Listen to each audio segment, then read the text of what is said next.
లోకములో జ్యోతిల వలె వెలుగుతూ మనం ప్రకాశవంతముగా జీవించాలి. ఆమేన్. హల్లెలూయా. ఫిలిప్పీయులకు రాసిన పత్రిక 2వ అధ్యాయము 12వ వచనం నుంచి 14వ వచనం వరకు మనం చదువుకున్నట్లయితే, ఫిలిప్పీయులకు రాసిన పత్రిక 2వ అధ్యాయము 12వ వచనం నుంచి 14వ వచనం వరకు మనం ఒకసారి చదువుకున్నట్లయితే,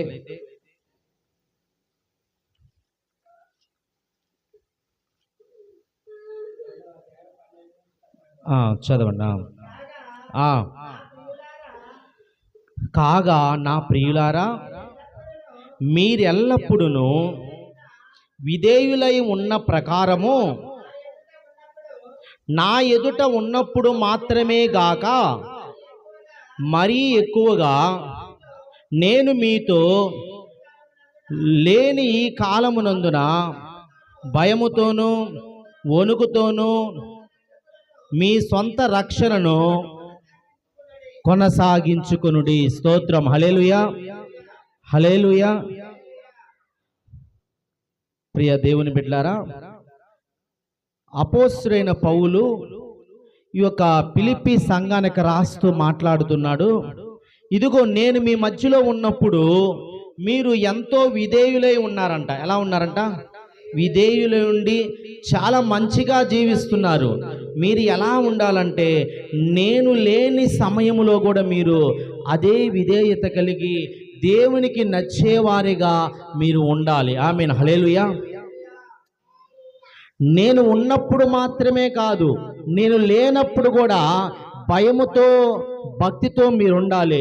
నేను ఉన్నప్పుడే కాదు, నేను లేనప్పుడు కూడా మీరు దేవుని యందు భయము కలిగి విధేయతతో దేవుని సన్నిధికి రావాలి, దేవుణ్ణి ఆరాధించాలి, వాక్యానుసారంగా జీవించాలి, దేవుని సాక్షులుగా ఉండాలి అని చెప్పి ఫిలిప్పీ సంఘానికి ఈ యొక్క అపోస్తలుడైన పౌలు లేఖ రాస్తున్నాడు. స్తోత్రం. హల్లెలూయా.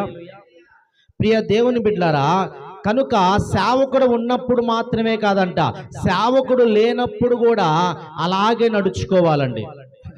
మనము దేవుని సన్నిధిలో మందిరానికి దేవునికి అంటుకట్టబడి ఉండాలండి. ఏ సన్నిధిలో దేవుడు నిన్ను నాటాడో ఆ మందిరము ద్వారానే నువ్వు ఫలించాలి, ఆ మందిరములో నువ్వు అంటుకట్టబడాలి, ఆ మందిరములోనే నువ్వు ఉండాలండి. సేవకుడు ఉన్నా లేకపోయినా అదే మందిరములో స్థిరముగా ఉండాలంట. స్తోత్రం. హల్లెలూయా.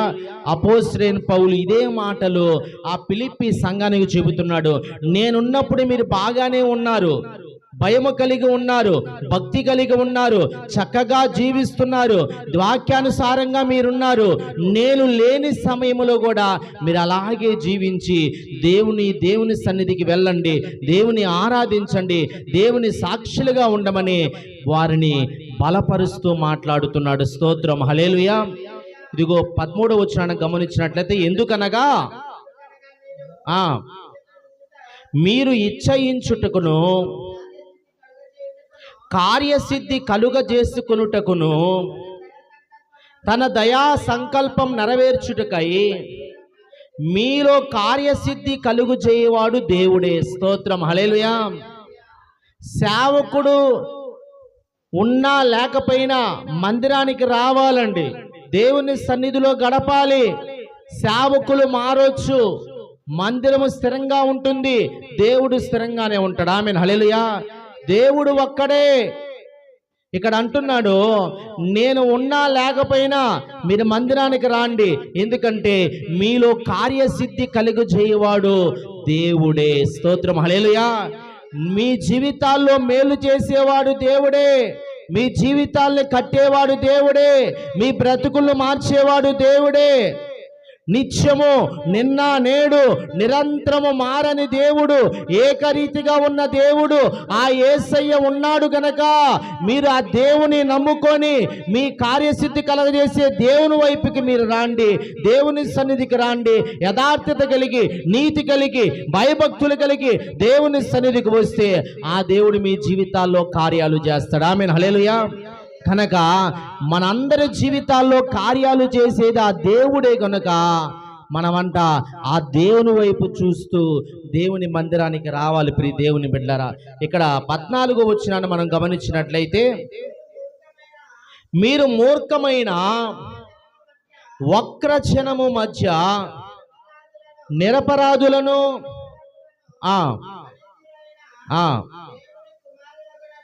దేవుని కుమారులగునట్లు సనుగులను సంశయములను మాని సమస్త కార్యములను చేయుడి. స్తోత్రం, హల్లెలూయా.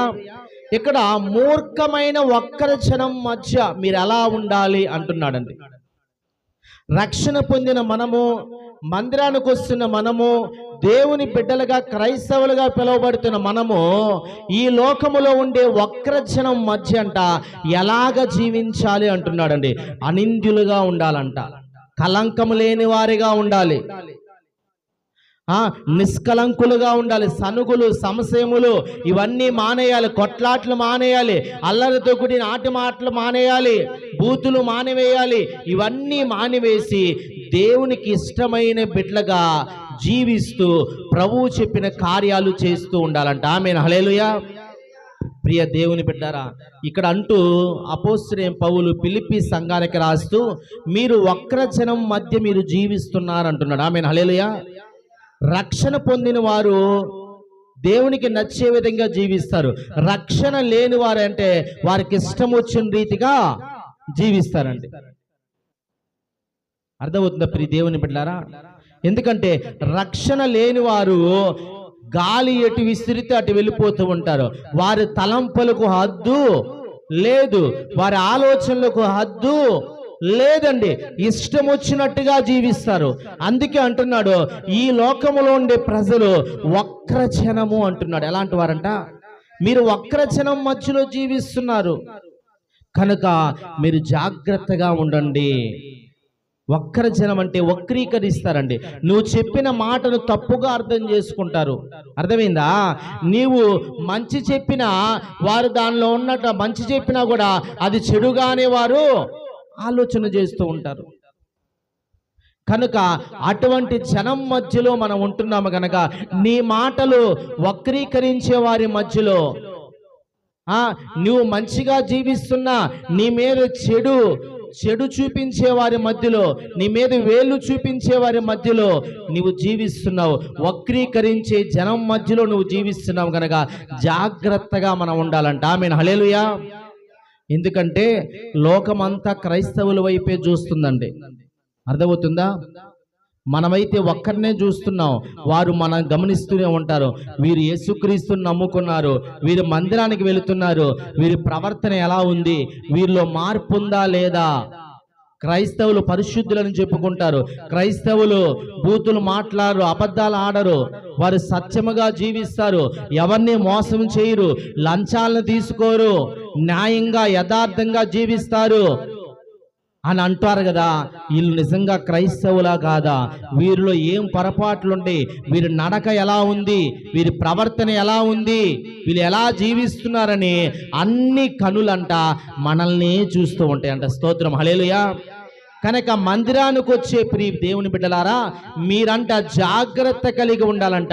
ఈ వక్రజనం మధ్యలో మనం ఎలాగ జీవించాలంటే జీవవాక్యాన్ని చేత పట్టుకొని జీవించాలంట. నంబర్ 1, హల్లెలూయా.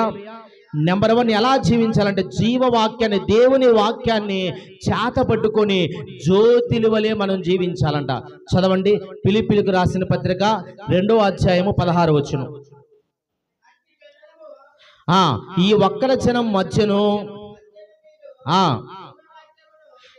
మీరు జీవవాక్యమును చేత పట్టుకొని లోకమందు జ్యోతిల వలె కనబడుచున్నారు. స్తోత్రం, హల్లెలూయా. ఎలా ఉండాలంటే జీవవాక్యాన్ని చేత పట్టుకొని జీవించాలంట. వాక్యము లేకపోతే నువ్వు వెళుతున్న మార్గం ఎలాంటిదో నీకు తెలియదండి. దేవుని వాక్యము నీ పాదములకు దీపమై ఉన్నది. దేవుని వాక్యము నీ త్రోవకు వెలుగే ఉన్నది. దేవుని వాక్యము నిన్ను వెలిగించే విధంగా ఉన్నది. దేవుని వాక్యము సత్యాన్ని తెలియజేసే విధంగా ఉంది. ఆమేన్, హల్లెలూయా. కనుక నీవంట జీవవాక్యాన్ని, జీవాన్ని కలగజేసే వాక్యాన్ని, నీకు నిత్య జీవాన్ని ఇచ్చే వాక్యాన్ని చేత పట్టుకొని ఈ లోకములో జ్యోతిల్లువలే నువ్వు జీవిస్తూ బతకాలంట. ఆమేన్, హల్లెలూయా. ఏ విధంగా నక్షత్రాలు ఏ విధంగా ప్రకాశిస్తాయో, నిత్యము వెలుగుతున్న జ్యోతులు ఏ విధంగా ప్రకాశిస్తాయో, అటువలే నీవు కూడా అంట ప్రకాశిస్తూ ఎటువంటి లోపము లేని బిడ్డగా ఈ లోకానికి వేరుగా జీవిస్తూ దేవునికి దగ్గరగా సత్యమైన మార్గములో నువ్వు జీవించాలంట. ఆమేన్, హల్లెలూయా. కనుక మనల్ని వక్రీకరించే జనం మధ్యలో మనమంట దేవుని వాక్యాన్ని చేత పట్టుకొని జ్యోతుల వలె జీవించాలంట. ఆమేన్, హల్లెలూయా. మత్తయి సువార్త 4వ అధ్యాయము 4వ వచనం అండి. మత్తయి సువార్త 4వ అధ్యాయము 4వ వచనాన్ని గమనించినట్లయితే, మనుష్యుడు రొట్టె వలన మాత్రమే కాదు, దేవుని నోట నుండి వచ్చు ప్రతి మాట వలన జీవించును. స్తోత్రం, హల్లెలూయా. యేసుక్రీస్తు వారు వచ్చినటువంటి అపవాదిని గద్దిస్తూ మాట్లాడుతున్న మాటలండి. అపవాది ఆ రాళ్ళను రొట్టెలుగా చేసుకొని తిను, నీ ఆకలి తీరతాది అని అంటుందంట. స్తోత్రం, హల్లెలూయా. అంతే కదండి. సైతాన్ ఏం చేస్తుందో తెలుసా? మన కష్టాల్లో ఉన్నప్పుడు, తినడానికి తిండి లేని పరిస్థితుల్లో, అప్పులైపోయి డబ్బులు లేని పరిస్థితుల్లో, చాలా కష్టాల్లో ఉన్నప్పుడు సైతాన్ మన దగ్గరికి వస్తుంది. ఇదిగో ఈ పాపం చేసి నువ్వు సంపాదించుకో, వీళ్ళు మోసం చేసి సంపాదించుకో, ఈ దారి చూడని చెప్పి వక్రీకరించే తప్పుడు దారుల్ని మనకు చూపిస్తూ ఉంటుందండి. ఆమేన్, హల్లెలూయా. యేసుక్రీస్తు వారి దగ్గర కూడా అంటుంది, ఇదిగో రాళ్ళను రొట్టెలుగా చేసుకొని తినయ్యా, అది సరైనది కాదండి. యేసుక్రీస్తు వారు అంటున్నాడు, ఇదిగో మనుష్యుడు రొట్టె వలన మాత్రమే కాదు, మనుష్యుడు ఆహారం వలన మాత్రమే కాదు, దేవుడు మాట్లాడే ప్రతి మాట వలన, వాక్యము వలన మనుష్యుడు జీవిస్తాడు. ఆమేన్, హల్లెలూయా. దేవుని వాక్యము నిన్ను జీవింపజేస్తుంది, దేవుని వాక్యము నిన్ను బ్రతికిస్తుంది, దేవుని వాక్యము నువ్వు ఉన్న బాధల్లో నీకు నెమ్మదినిస్తుంది. కనుక ఆహారం వలన కాదు కానీ దేవుని మాట వలన ప్రజలు బ్రతికింపబడతారంట. ఆమేన్, హల్లెలూయా. దేవుని వాక్యం మనల్ని ఆదరిస్తుందంట. దేవుని వాక్యం మనకి నెమ్మది కలగజేస్తుంది. బాధల్లో మనము ధైర్యాన్ని తెచ్చుకునే విధంగా దేవుని వాక్యం మనల్ని ధైర్యపరుస్తుంది. ఆమేన్, హల్లెలూయా. అందుకే మనుష్యుడు ఆహారం బట్టి దేవుని విడిచిపెట్టి వెళ్ళకూడదు. ప్రియ దేవుని బిడ్డరా, నీకు ఉన్నా లేకపోయినా, ఆర్థిక పరిస్థితులు సరిగా లేకపోయినా, అప్పులైనా, ఏ స్థితిలో నీవున్నా, వ్యతిరేకమైన మార్గాలు, తప్పుడు మార్గాల్లో మనము వెళ్ళకూడదు. ఆమేన్, హల్లెలూయా. ఎందుకంటే మన దేవుడు సజీవుడు. ఆమేన్, హల్లెలూయా. మన దేవుడు సజీవుడు, నిన్ను బ్రతికించగలడు, నీ ఉన్న స్థితిలో నుంచి నిన్ను పైకి తీసుకురాగలడు. గొప్ప స్థితిగతులు దేవుడు నీకు ఇవ్వగలడు. ఆమేన్, హల్లెలూయా. దానికంటే గొప్పది నీ కొరకు ఆ పరలోక రాజ్యములో మేడగదులు కలిగినటువంటి, ఆ బంగారు మేడగదులు కలిగిన ఆ రాజ్యములో నీకు స్థలాన్ని ఇస్తున్నాడు. ఆమేన్, హల్లెలూయా. నీకు చోటిస్తున్నాడండి. అదే గొప్ప భాగ్యం. కనుక ఈ లోకం వైపు చూడకుండా భయభక్తులు కలిగి మనము అనింద్యులుగా జీవిస్తూ ప్రభువు వలె, ప్రభు సాక్షులుగా మనం ఉండాలి. ఆమేన్, హల్లెలూయా. ద్వితీయోపదేశ కాండము 8వ అధ్యాయము 3వ వచనం. ద్వితీయోపదేశ కాండం 8వ అధ్యాయం 3వ వచనం గమనించినట్లయితే అపోస్తలుడైన పౌలు చెబుతున్నాడు, మీరంట జ్యోతుల వలె జీవించాలంట. ఏం పట్టుకోవాలి? జీవవాక్యాన్ని చేత పట్టుకుంటే వక్రీకరించే జనం మధ్యలో నువ్వు నిలబడగలుగుతావు. వాక్యం ఏం మాట్లాడాలో నీకు తెలియపరుస్తుందండి. ఆహారము వలననే కాక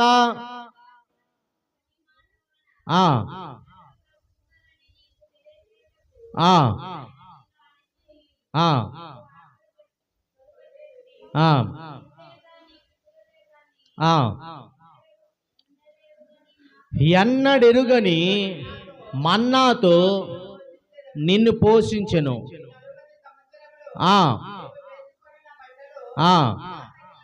పాతగిలలేదు. స్తోత్రం, హల్లెలూయా.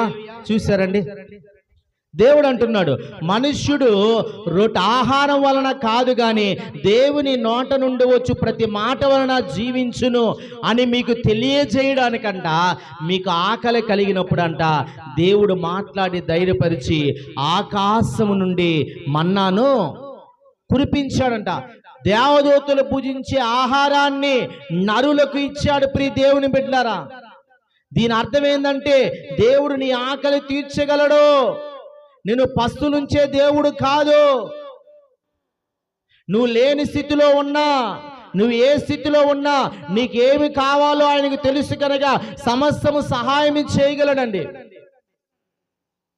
అడవిలో తిరిగే పక్షులకు ఆహారాన్ని ఇచ్చేది ఆయనే, జంతువులకు ఆహారాన్ని ఇచ్చేది ఆయనే,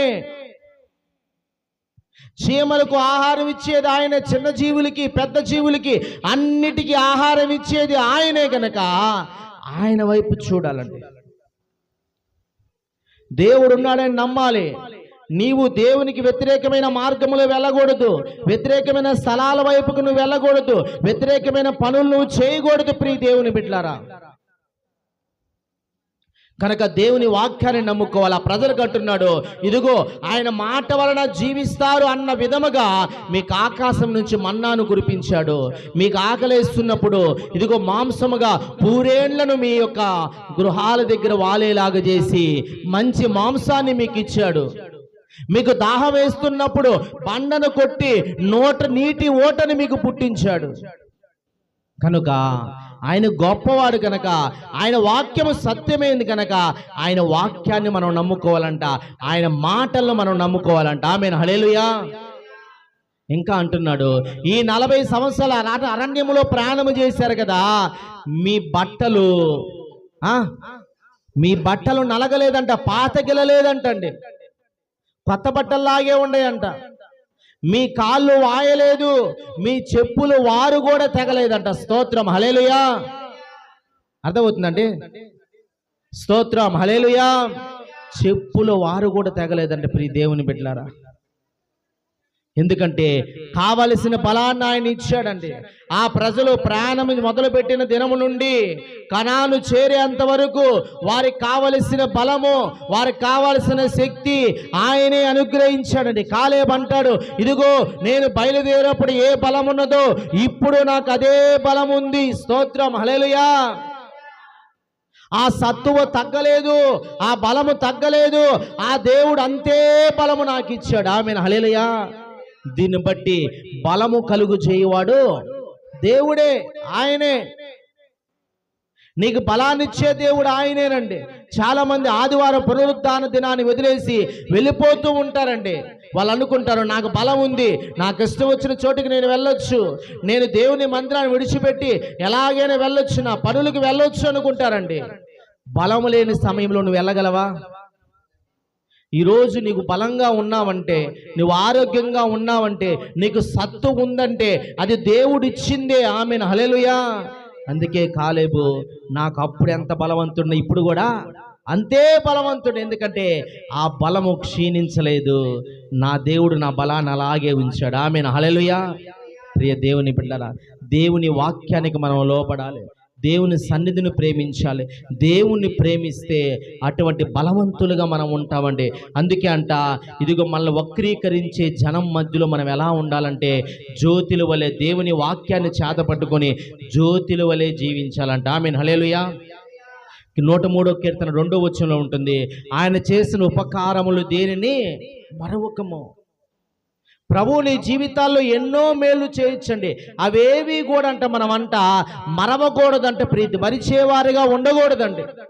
ఇశ్రాయేల్ ప్రజలకు అంటున్నారు, ఈ 40 దినాలు మిమ్మల్ని నడిపించాను కదా, కనానుకు మిమ్మల్ని చేరుస్తున్నాను కదా, మీరు కనానికి వెళ్ళిన తర్వాత ఇదిగో మా బలం వలనే మేము యుద్ధాలు చేశాము, మా బలం వలనే, మా శక్తి వలనే, మా జ్ఞానం వలనే మేము కనాను చేరాము అని చెప్పి మీరు గర్విస్తారేమో. జాగ్రత్త, ఇందులో నీ బలము, నీ శక్తి, నీ జ్ఞానము ఏది లేదు. నేనే మీ తోడుగా ఉండి విజయాన్నిచ్చి మీకు పాలు తేనెలు ప్రవహించే ఈ కనాను దేశాన్ని నేనే ఇచ్చాను. ఆమేన్, హల్లెలూయా. మీలో గర్వం ఉండకూడదు. అన్నీ ఉన్నప్పుడు, చక్కగా ఉన్నప్పుడు మీలో గర్వం వస్తుందేమో, ఆ గర్వం రానికుండా నేను నీకు మేలు చేశానని జ్ఞాపకం పెట్టుకోవాలంట. ఆమేన్, హల్లెలూయా. అందుకే దావీదు అంటున్నాడు, నువ్వు చేసిన ఉపకారంలో దేనిని మరొక, నా ప్రాణమా తన ప్రాణంతో చెప్పుకున్నాడు, నా అంతరంగంలో ఉన్న సమస్తమా, ఓ నా శరీర అవయవాలారా, మీరేం చేయాలంటే, నా దేవుడు నాకెన్నో మేలు చేశాడు కనుక ఆయన చేసిన మేలుల్లో నీవు అంతరంగంలో ఉన్న సమస్తమా నీవు మరవద్దు, ఓ ప్రాణమా నీవు మరవద్దని చెప్పుకుంటున్నాడండి. ఆమేన్, హల్లెలూయా. చూసారా, మనము కూడా ప్రభు మనల్ని దీవించినప్పుడు ఆయన చేసినటువంటి ఉపకారములను ఏది మర్చిపెట్టకూడదు, విడిచిపెట్టకూడదు. ప్రియ దేవుని బిడ్డలారా, ఇర్మీయా గ్రంథము 15వ అధ్యాయము 16వ వచనం. ఇర్మీయా గ్రంథము 15వ అధ్యాయము 16వ వచనం. మొదటి పేతురు 2:2 చదవండి. దేవునికి స్తోత్రం, హల్లెలూయా. మొదటి పేతురు 2:2లో ఏముందంటే, పాల వలన మనం పాలను అపేక్షించాలి, వాక్యం అనే పాలను అపేక్షించాలంట. ఎలా ఉండాలంట? వాక్యం అనే పాలను అపేక్షించాలి, అవి తీసుకోవాలంట.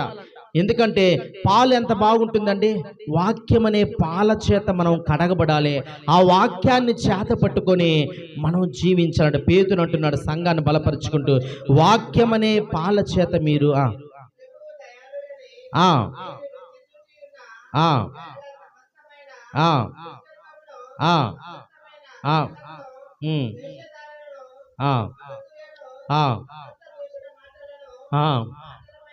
సమస్త మాటలను మాని క్రొత్తగా జన్మించిన శిశువులను పోలిన వారై నిర్మలమైన వాక్యమును పాల వలన రక్షణ విషయములో ఎదుగు నిమిత్తము ఆ పాలను అపేక్షించుడి. స్తోత్రం, హల్లెలూయా. చిన్న పిల్లల వలె మీరు ఉండాలంట, అసూయను విడిచిపెట్టాలంట, వేషధారను విడిచిపెట్టాలంట, సమస్తమైన దూషణ మాటలు, బూతు మాటలను మీరు మానివేయాలంటండి, సమస్తమైన దుష్టత్వాన్ని విడిచిపెట్టాలంట. ఇవన్నీ మనతోనే ఉంటాయండి. ఇవి విడిచిపెట్టాలండి. విడిచిపెట్టి శిశువుల వలె క్రీస్తును పోలి ఉండాలంట. ఆమేన్, హల్లెలూయా. క్రీస్తుని పోలి వాక్యమనే పాల వలన రక్షణ విషయములో ఎదుగు నిమిత్తము. ఎలాగ ఎదుగుతామంట మనము? వాక్యము వలన ఎదగాలి. 1వ సంవత్సరములో మందిరము స్టార్ట్ చేసి మొదటి సంవత్సరంలో వచ్చిన విశ్వాసులు 18 సంవత్సరాలు గడుస్తున్న అప్పుడు ఎలా ఉన్నారో ఇప్పుడు కూడా అలాగే ఉంటారు. అంటే వాళ్ళు ఆత్మీయ ఎదుగుదల లేదండి. దేవుడు చిత్తం ఏంటంటే మీరు ఆత్మీయంగా ఎదగాలి, దినదినము ఎదగాలండి. పుట్టిన బిడ్డ దినదినము రోజు రోజుకి ఏ విధంగా ఎదుగుతూ పెద్దవాడవుతాడో, నీవు కూడా మందిరానికి వచ్చిన నీవు వాక్యం అనే పాలను తీసుకుంటూ రోజు రోజుకి నువ్వు ఎదగాలి.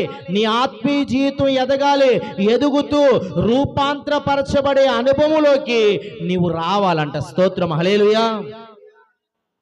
ఎప్పుడు ఒకేలాగుంటామండి. లోకానికి వేరుగా జీవించాలి, అసూయలు ఈర్ష్యలు విడిచిపెట్టాలి, శిశువులను పోలిన వారిగా ఉండాలంట. చిన్న బిడ్డలకు అసూయలు ఉంటాయా? దూషణకరమైన మాటలు ఉంటాయా? కలహాలు ఉంటాయా? కొట్లాట్లు ఉంటాయా? ఏమీ ఉండవండి. శిశువులను పోలిన వారి వలె వాక్యమనే పాల చేత మీరు ఎదగాలంట. ఆమేన్, హల్లెలూయా. మరి వాక్యాన్ని స్వీకరించాలి. ఆ పాల ద్వారా రోజు రోజు నువ్వు ఆత్మీయంగా ఎదిగి రూపాంతరపరచబడి ప్రభువు రాకడ కొరకు సిద్ధపడాలంట. ఆమేన్, హల్లెలూయా. ఆ పాలను అపేక్షించాలంట, పొందుకోవాలంట, ఆ పాలను తీసుకోవాలి. వాక్యమనే పాలను అనుదినము నువ్వు తీసుకోవాలండి. వాక్యము చేత ఆత్మీయంగా నువ్వు ఎదగాలి. అందుకే వక్రీకరించే జనం మధ్యలో మనం జీవిస్తున్నాం కనుక ప్రతి మాట తప్పుపట్టేవారిగానే ఉంటారు. నీ వైపు చూస్తారు, నువ్వు క్రైస్తవురాలివి, నీ జీవితం ఎలా ఉంది, నీ మాటలు ఎలా ఉంది, నీ నడవడిక ఎలా ఉంది, నీ ప్రవర్తన ఎలా ఉంది అని వారు గమనిస్తూనే ఉంటారు. కనుక వారిని ఎదుర్కోవాలంటే, నువ్వు సరిచేయబడాలంటే, నీ జీవితం మారాలంటే, ఆత్మీయంగా నువ్వు ఎదగాలంటే వాక్యాన్ని చేత పట్టుకోవాలంటే. ఆమేన్, హల్లెలూయా. దేవుని వాక్యాన్ని వినాలి, వాక్యానుసారంగా జీవించాలి. దేవుని వాక్యాన్ని నీ హృదయములో భద్రపరుచుకొని వాక్యమనే సత్యముతో ముందుకు సాగితే నువ్వు వారిని ఎదిరించగలవు, వారికి సమాధానం చెప్పగలవు. ఆమేన్, హల్లెలూయా. ఈ జనం మధ్యలో వాక్యమనే పాలను అపేక్షించి జ్యోతిల వలె ప్రకాశించాలంట. ఆమేన్, హల్లెలూయా. రెండవ మాట, విశ్వాసముతో జీవించాలంట. రోమిలికి రాసిన పత్రిక 1వ అధ్యాయము 17వ వచనాన్ని గమనించినట్లయితే, నీతిమంతుడు విశ్వాస మూలముగా జీవించును. యోహాను సువార్త 1:12 చాలు. 1:17 యోహాను 1:12 కూడా తీసుకోండి.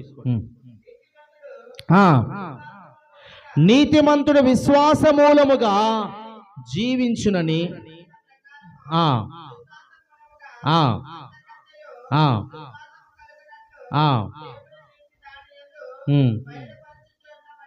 స్తోత్రం, హల్లెలూయా. ఎలాగంటే నీతిమంతుడు ఎలా జీవించాలంట? విశ్వాస మూలముగా. క్రీస్తుని నమ్ముకున్న నీవు నీతిమంతుల లెక్కలో చేర్చబడ్డావు. నీతిమంతుడిగా ఉన్న నీవు విశ్వాస మూలంగా జీవించాలంట. ఈ ఒక్కరి జనం మధ్యలో వారు చెప్పే మాటలు విని నీవు కృంగిపోకూడదు. వారు చెప్పినట్టుగా నువ్వు నడవకూడదు. వారు వెళ్ళమన్న చోటుకి నువ్వు వెళ్ళకూడదు. దేవుని సత్యములో నీవు ఉండాలి, విశ్వాసముతో ఉండాలి. ఇదిగో ఈ దినము కాకపోతే మరొక దినము ప్రభువు నా జీవితాల్లో కార్యాలు చేస్తాడు, నా ప్రభువు నన్ను విడవడు అన్నటువంటి విశ్వాసముతో ప్రభు సన్నిధిలో నిలబడాలంట. ఆమేన్, హల్లెలూయా. యోబు విశ్వాసముతో నిలబడ్డాడు. శ్రమలు వచ్చినా, ఆస్తిని కోల్పోయినా, పిల్లల్ని కోల్పోయినా, ఆరోగ్యం క్షీణించినా, ఏ స్థాయిలో వచ్చినప్పుడు కూడా ఆయన అంట చివరికి విశ్వాసాన్ని విడిచిపెట్టలేదండి. ఆమేన్, హల్లెలూయా. విశ్వాసంతో జీవించాడు. ప్రభువు వలన మేలు మాత్రమే పొందుకుందుమా, కీడు అనుభవించా తగదా అన్నాడు. కానీ ఒక్క మాట కూడా దేవుణ్ణి దూషించలేదు. నిజముగా క్రీస్తును నమ్ముకున్న క్రైస్తవులుగా ఉన్న మనము, నీతిమంతులుగా ఉన్న మనమంట విశ్వాస మూలంగా జీవిస్తాం. ఈ దినమందు ప్రభు కార్యం చేయలేదే అని ప్రభు మందిరాన్ని విడవండి, ప్రభువును దూషించము. ప్రియ దేవుని బిడ్డలారా, ఈ రోజు కాబట్టి మరొక దినము దేవుడు చేస్తాడు అని చెప్పి విశ్వాసముతో ఎదురు చూస్తూ ఉంటామండి. అబ్రహాము దేవుని నమ్మెను, అది అతనికి నీతిగా ఎంచబడేనంట. స్తోత్రం, హల్లెలూయా. విశ్వాసులకు తండ్రి అబ్రహాము దేవుని నమ్మాడు, అది అతనికి నీతిగా ఎంచబడింది. నీతిమంతుడుగా అబ్రహాము తీర్చబడ్డాడు. ఆమేన్, హల్లెలూయా. ఎలా వస్తుంది నీతి? విశ్వాసము ద్వారా నీతి వస్తుందండి. నువ్వు విశ్వాసాన్ని విడిచిపెట్టి ప్రభువుని నమ్మక నీకు ఇష్టం వచ్చిన మార్గాల్లో వెళితే నువ్వు నీతి మార్గంలో ఉన్నట్లు కాదండి. రెండోది, ప్రభువు నమ్ముకున్న నీవు విశ్వాసముతో జీవించాలంట. ఈ దినము కాకపోతే మరొక దినము కార్యాలు చేస్తాడు. ప్రభువుకు అవకాశం ఇద్దాం. ప్రభువుకు నా యొక్క ఇబ్బందులు అప్పగించాను, నా సమస్యలు అప్పగించాను, నా భారం యెహోవా మీద నేను మోపాను, ఆయనే నన్ను ఆదుకుంటాడు అని గ్రహించుకొని ప్రభువుకు అవకాశం ఇవ్వాలి. విశ్వాసముతో ప్రభు కార్యాలు చేసేంతవరకు ఎదురు చూడాలి. స్తోత్రం, హల్లెలూయా. యోహాను సువార్త 1:12 యోహాను సువార్త 1:12 తీసుకోండి. మరొకరు యోహాను సువార్త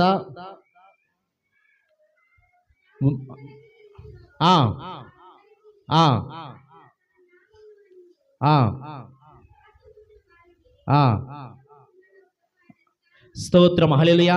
తన్ను ఎందరు అంగీకరించుడో వారందరూ కూడా అంట దేవుని పిల్లలగునట్లుగా అనుగ్రహించాడంట. స్తోత్రం, హల్లెలూయా. ఎంతమంది దేవుణ్ణి అంగీకరించి విశ్వాసముతో దేవుణ్ణి నమ్ముకున్నారో వారందరంట దేవుని బిడ్డలుగా ఆయనే చేర్చుకున్నాడంట. ఆమేన్, హల్లెలూయా.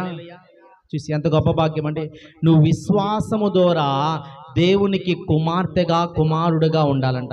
విశ్వాసం లేకపోతే ఆయనకి ఇష్టం లేదండి. విశ్వాసం లేకుండా దేవునికి ఇష్టలై ఉండుట అసాధ్యమండి. నువ్వు విశ్వాసం లేకపోతే దేవునికి ఇష్టంగా నువ్వు ఉండవు. విశ్వాసం లేకపోతే దేవునికి కుమారుడుగా కుమార్తెగా నీవు ఉండలేవు. ఆ స్థానాన్ని కోల్పోతావు. ఎంతమంది దేవుని నమ్ముకున్నారో, అంగీకరించారో, విశ్వాసముతో ఉన్నారో వారందరినీ అంట దేవుడు అంట కుమారులుగా కుమార్తెలుగా స్వీకరించి తన రాజ్యములో స్థానం ఇస్తున్నాడు. ఆమేన్, హల్లెలూయా. తన బిడ్డలుగా చేర్చుకుంటున్నాడు. మళ్ళందరినీ దత్తత తీసుకున్నాడంట. స్తోత్రం, హల్లెలూయా.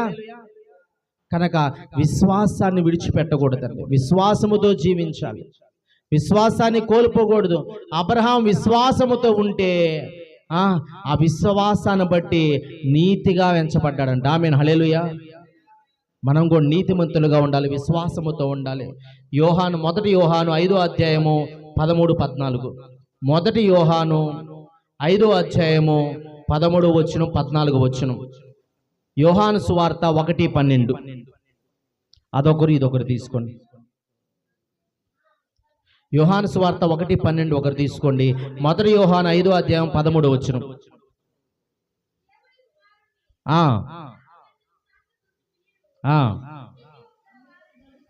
దేవుని నామమందు విశ్వాసముంచి మీరు నిత్య జీవము కలవారని తెలుసుకొనున్నట్లు నేను ఈ సంగతులను మీకు రాయిచున్నాను.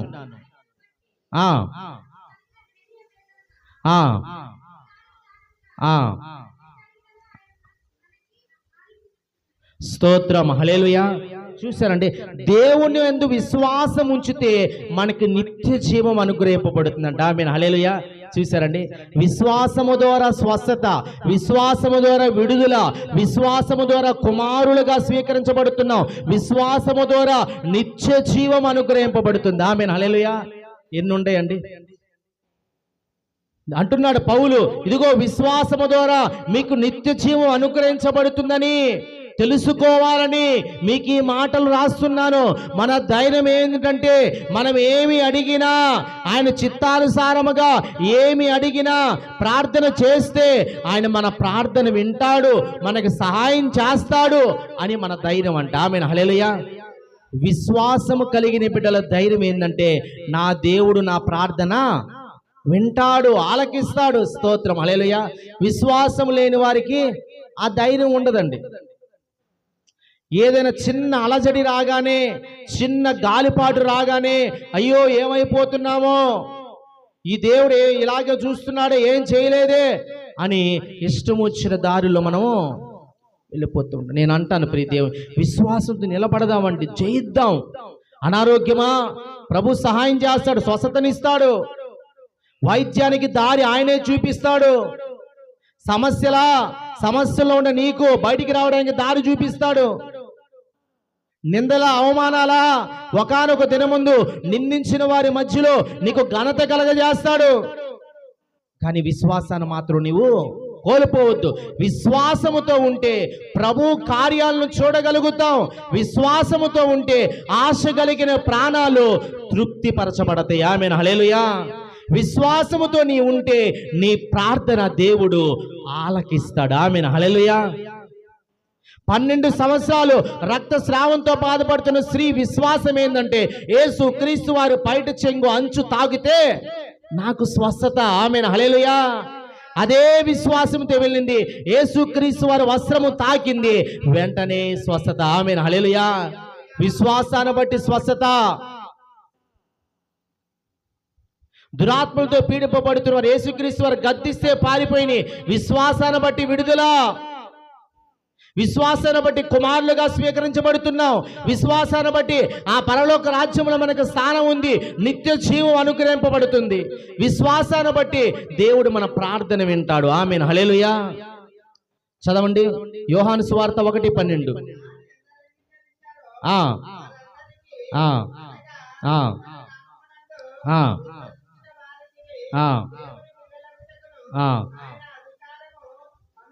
స్తోత్రం, హల్లెలూయా. విశ్వాసం ఉంచే వారు అందరికి కూడా ఆయన పిల్లలుగా అగుటకు అవకాశాన్ని ఇచ్చాడంట. ఎంత గొప్ప భాగ్యం అండి. ఆయన పిల్లలుగా ఉంటే మన బాధ్యత ఎవరిది? ఆయనదే. ఆయన పిల్లలుగా ఉన్న నీకు శ్రమ వస్తే ఆయన విడిపిస్తాడు. ఆయన పిల్లలుగా ఉన్న నీకు ఇబ్బంది వస్తే ఆయన విడిపిస్తాడు. ఆయన పిల్లలుగా ఉన్న నీకు వ్యతిరేకమైన నిందలు వస్తే ఆ నిందలు తొలగిస్తాడు ఆయనే. కనుక ఆయన పిల్లలుగా చేర్చుకునే గొప్ప భాగ్యము గనక విశ్వాసముతో మనం జీవించాలంట. ఈ జనం మధ్యలో మనం విశ్వాసాన్ని విడవకూడదండి. ఏం విడవకూడదంట? విశ్వాసాన్ని విడకూడదు. తప్పకుండా దేవుడు కార్యాలు చేస్తాడు. ఎదురు చూడాలి ఓర్పుతో. ఈ దినమందు ప్రార్థన చేస్తే ఆ దినమందే నీకు కార్యము చేయడానికి దేవుడు పని మొదలు పెట్టుంటాడు. హల్లెలూయా. మనమే ఆలోచన చేసుకోవట్లా. నీకు కార్యం చేయడానికి మార్గాలన్నీ ఆ దినము నుండే ఆయన సరళము చేసుకుంటూ వస్తున్నాడండి. తగిన సమయమందు ఆయన మేలు చేస్తాడు. ఆమేన్. హల్లెలూయా. నీకు మేలు చేయుట కొరకే నిరీక్షించుచున్నాడంట. ఆమేన్. హల్లెలూయా. కనుక మూడో మాట ఏంటంటే, మొదటి మాట ఈ వక్రచరం మధ్యలో మనం ఎలా ఉండాలంటే జీవవాక్యాన్ని చేతపట్టుకొని జ్యోతుల వలె జీవించాలంట. రెండోది విశ్వాసము కలిగిన బిడ్డలుగా మనం జీవించాలంట. మూడోది దేవుని చిత్తాన్ని నెరవేర్చే వారిగా ఉండాలంట. మొదటి పేతురు పత్రిక 4వ అధ్యాయము 2వ వచనం, ఫిలిప్పీయులకు రాసిన పత్రిక 3వ అధ్యాయము 6-7 వచనాలు. మొదటి పేతురు పత్రిక 4వ అధ్యాయము 2వ వచనం ఒకరు తీసుకోండి. మరొకరు ఫిలిప్పీయులకు రాసిన పత్రిక 3వ అధ్యాయము 6-7 వచనాలు.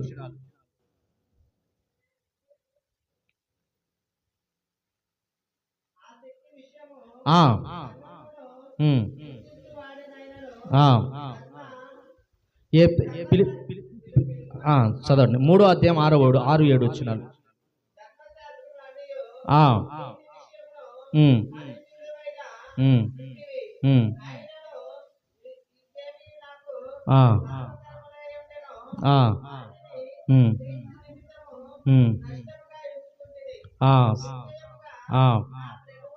స్తోత్రం. హల్లెలూయా.